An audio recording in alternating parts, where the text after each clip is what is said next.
Now to start things off with Arthur, let's look at his abilities. Arthur is a 3rd generation, but what makes him special compared to other 3rd generations is the fact that he can generate and control plasma. And his plasma is so hot, it can practically cut through anything. A simple swing from his sword could take out an entire army or even cut down an entire building. In terms of firepower, Arthur is an absolute beast. But not only this, he can make his plasma sword increase in firepower. And alongside his plasma sword, he has other plasma constructs at his disposal, such as the Plasmantle for defensive options, which literally tanked an attack from Dragon. He can even turn Excalibur into a great sword and go beyond the level of simply cutting a building. Now, all of these 3rd gen abilities sound great, but there's something I'd like to touch up upon that most people don't seem to talk about. I've mentioned this before, and it's the fact that 3rd gens have a lot more flexibility when it comes to making things with fire than you'd initially think.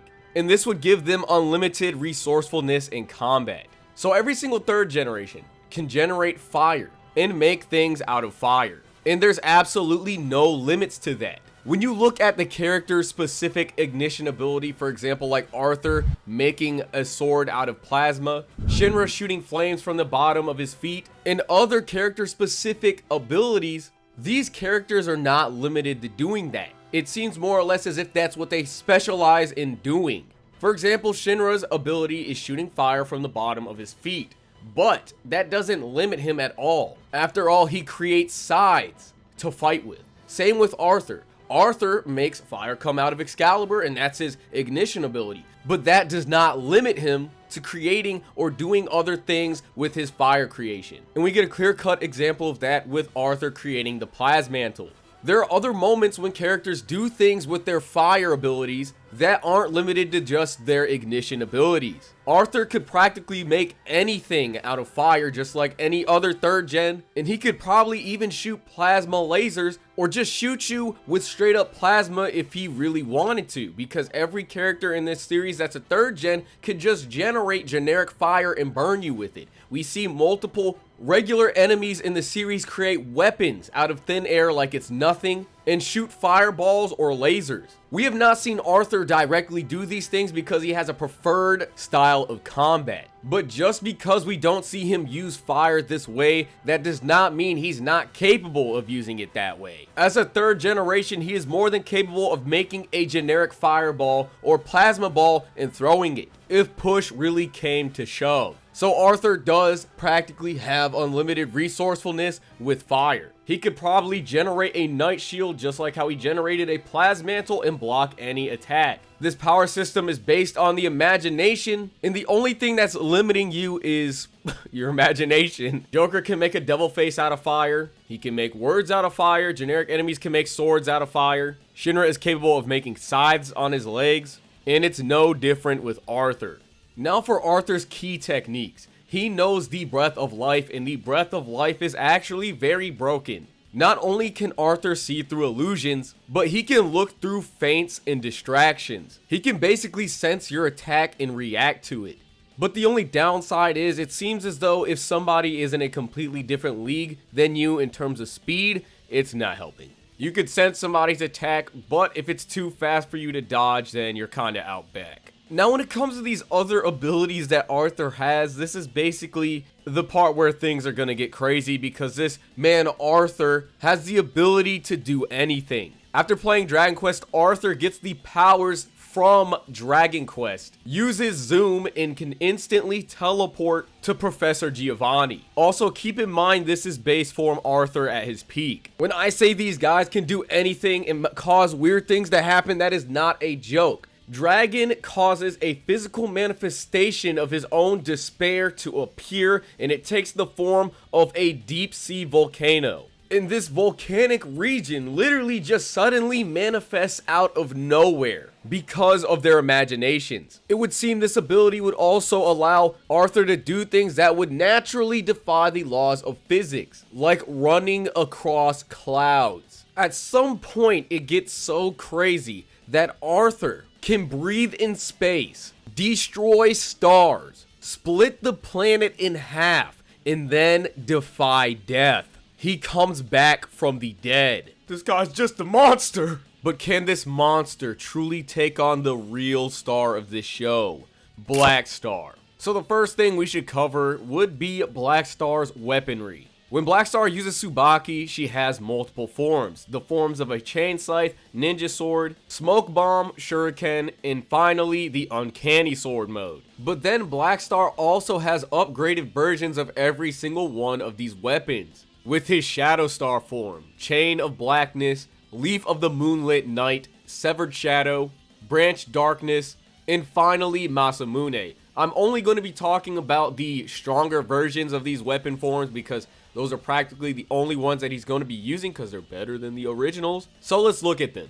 Chain of Blackness is the upgraded form of Tsubaki's chain scythe. There's nothing really special going on here outside of him having a super powered weapon that is basically an amped up version of his original.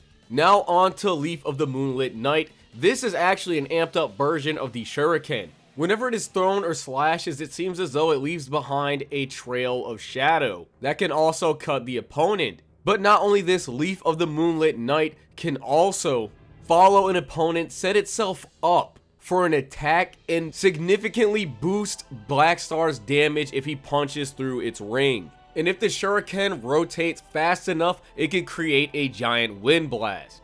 Now up next we have Severed Shadow. In this form, Black Star is at his fastest. In fact, he moves so fast he leaves behind traces of matter that can act as clones for Black Star. And these traces of matter can still interact with you. And with his next form, Branch Darkness, he can literally make another clone of himself through Tsubaki. And she could split up Black Star's strength and fight with him as well. And last but not least, finally Black Star's zeroth form, where Tsubaki turns into a scarf and create any weapon that Black Star wants made out of shadows. He could shoot swords out of his scarf for a long range attack, or he could simply make them fly around him, similar to Mifune. Another one of Black Star's special techniques would be his Soul Menace attack. With this move, Black Star basically hits you with his soul wavelength. At a distance, he can hit you with a simple shockwave, but up close, it seems as though it can neg durability because when Chrono hardens his body with black blood, Soul Menace will ignore this, and it will attack your soul directly. And now that we're done with the utility belt, let's talk about the fact that Black Star can do literally anything because he's beyond human understanding. Black Star casually grabbed lasers with his bare hands and threw them right back at the clowns that were attacking him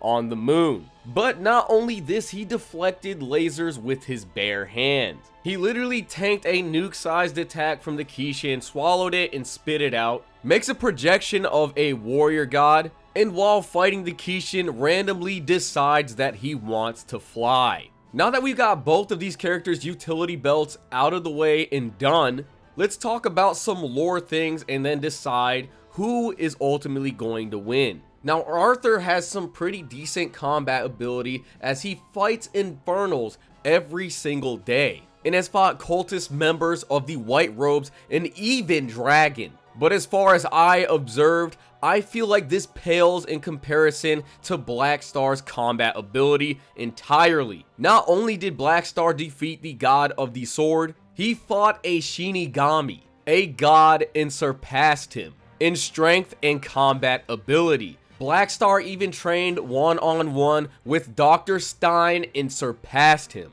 He is easily the best fighter and best Meister in DWMA, hands down. And I think fighting the likes of Asura, Noah, witches, cyclopses, and any other forms of fantasy creatures that he encounters in the world of Soul Eater is far more impressive than anything you can fight in the world of Fire Force. Black Star is such a monster with the sword. Without even thinking about it, subconsciously he can adopt sword stances and styles to counter his opponent. And I don't think Arthur's swordsmanship is matching that. But if we're talking about overall boom explosions, broken ass attack potency, Arthur definitely has Black Star beat there because Arthur literally blew up stars and cut the planet in half. Now, if we're talking about base forms, one-on-one, these characters have no godlike abilities yet. Black Star wins, like no questions asked. Now, if we throw godlike abilities into the equation, when both of these characters can literally do anything, when Arthur is capable of blowing up stars, and they are both doing crazy godlike things, if they're both able to do anything their imagination lets them, I don't even think AP is gonna matter at that point. And it seems as though it's going to boil down whose godlike imagination powers are better than the other's godlike imagination powers. Now, I think we can all give that to Arthur, I'm not gonna lie.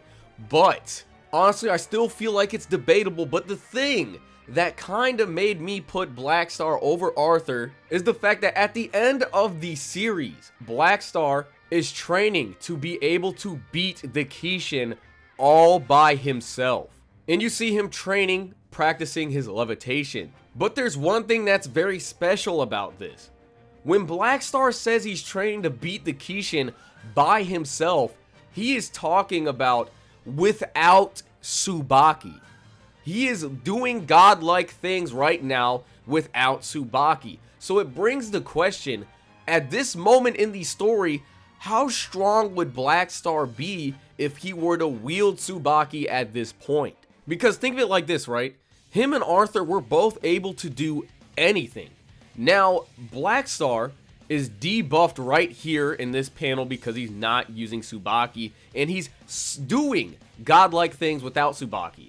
Now, if he were to suddenly get Tsubaki at this current strength, I think it's definitely possible that he could beat Arthur. And that's not including the power boost that he would get from the Great Old One of Power.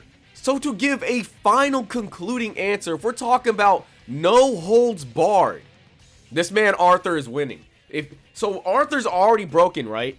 Now, if you give him Excalibur from Soul Eater, he's bopping Blackstar, and he's probably bopping everybody in the verse. Now, if he doesn't have Excalibur, if he does not have Soul Eater Excalibur, I do feel like more often than not, Blackstar will win.